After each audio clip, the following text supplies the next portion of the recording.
All right, Coach. Well, it was fun nonetheless. Might have aged you a little bit, but you guys are moving on to a semifinal. Just your thoughts? Just so proud of our kids. They stayed level-headed, which they always do. Just so competitive, so fiery, and the moment just never gets too big for those guys. And Braden Wessel at the moment, there's going to be a lot of what people talk about. Down by 4, late in the game, got to have a play, and Braden does it. But at the same time, Manny Weisswinger's interception was huge. Carter Andreessen with a couple of big TFLs in the second half were huge. Just some of the things that we did all night long to keep us in position and just give our kids a lot of credit. Up and down the lineup, up and down the roster. We have kids that are just so hard to work, such hard workers, such great kids. I'm so happy for them. I've done the dome thing as a player. I've done it as a coach. It's not about us. It's about those guys. I'm just so happy for our guys that they get. This is their team now. People talk, you're at the dome 2 years ago, but that wasn't these guys. Gavin played, but that was about it.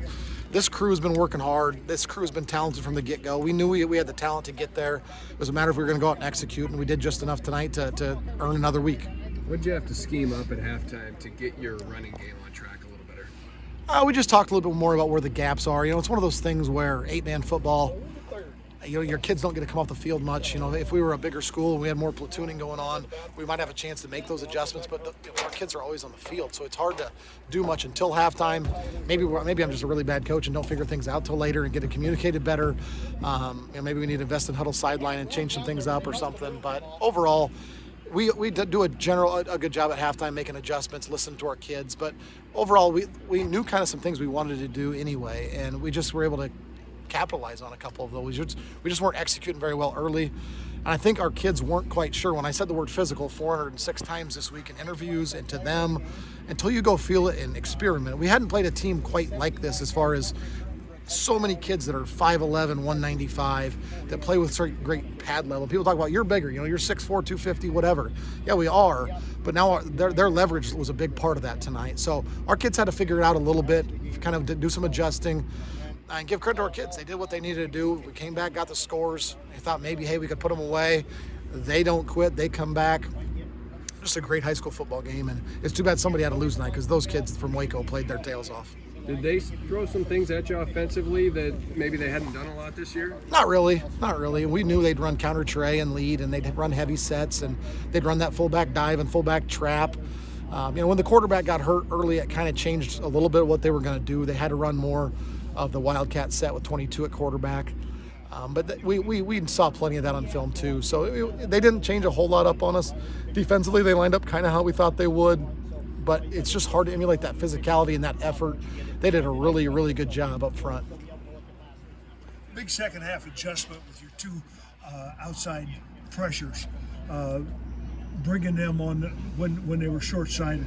Talk about that. Yeah, we just talked to Carter. He was playing a little bit more read and needed to play a little more squeeze. Is kind of the two terms we use. If you're turning and looking at him and reading him, you got to know that they can pull it. But if they're racing you away from you, they're not reading you at all. So you got to play more of that squeeze technique. So when they were leaving him unblocked and racing backside. So he's got to choose to try to cut it down from the backside or scrape over top. And there's a lot of traffic over top. But it's a little riskier to go from behind. It's part of 8-man football, man. There's just such tiny windows. If you hit it, you're in trouble. So we had to get after it a little bit. Carter did a really good job of knowing when to do which. When they're opening up and looking at him, you got to settle your feet a little bit. And when they're getting away from you got to squeeze it down hard. And I thought the big guys up front did a good job turning it back in, Joey and Cooper and Garrett, to allow our linebackers to come make plays. Gavin Larson took some whacks tonight. Gavin Smith played some more linebacker tonight. Braden Wessel stuck his nose in there quite a bit too. Those big guys don't get a ton of tackles because they're getting a lot of bodies thrown at them. So those back four had to do a lot tonight. And it was a 4-quarter just smash mouth football. There's going to be some sore bodies tonight. You had to punt it away with 5 minutes to go with no guarantee that you'd ever see the football again. It worked out. What were some of the key things that transpired for you to have a chance at the end? It was one of those deals where we didn't want to, we could have gone for it on 4th and 5 deep in their territory, but if you don't get it at that point, man, you're really looking down the barrel. So we did a nice job of trusting our defense. Our kids did a really good job of staying the course, getting a stop, getting a TFL or a near TFL there to get them behind the sticks, which they weren't much all night.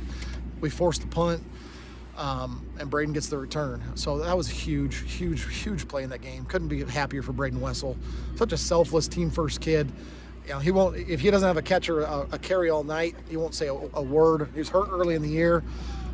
Just one of those kids that, kind of plays that third role for us and kind of a two-headed monster. And same thing last year. Ethan and Joel had carries. Braden was kind of the next guy on the outside. This year he slides into the slot. Carter comes back out for us, so Carter takes a lot of those carries, and Braden couldn't be more happy to have Carter on the team and taking those carries, because he's about getting the win. And Braden is such a smart, high IQ kid, knows where to be at all times, puts himself in a great spot. Nobody deserves it more than that kid. And to be bluntly honest, he's a kid that doesn't miss the weight room. He's a kid that doesn't miss class. He's a kid that doesn't put himself first over the team. He doesn't do anything selfish. He's just an awesome kid, and he's been that way as long as I've known him, since he was 10 years old in my 4th grade class. He's one of those kids that everybody enjoys, everybody likes to be around. Great friend, great teammate. So for to finally flip it and have the spotlight on him, man, I'm excited for him to have that moment. He'll have that moment for the rest of his life, and he deserves that. This is a team that, last year had the eventual state champions in this round on the ropes, came up short. Does last year make this year maybe a little sweeter, knowing you guys had to go through some ups and downs tonight to get back? Yeah, there's no doubt that Remsen loss stung last year, and it was something the kids thought about a lot in the offseason. It fueled a little bit, but more than anything, this year's team is about this year, and this Waco team was really, really good. You get to the round of 8, there's a lot of really good teams left, and we had a tough one tonight, and give those kids a lot of credit. I'm extremely proud to get another week with these guys.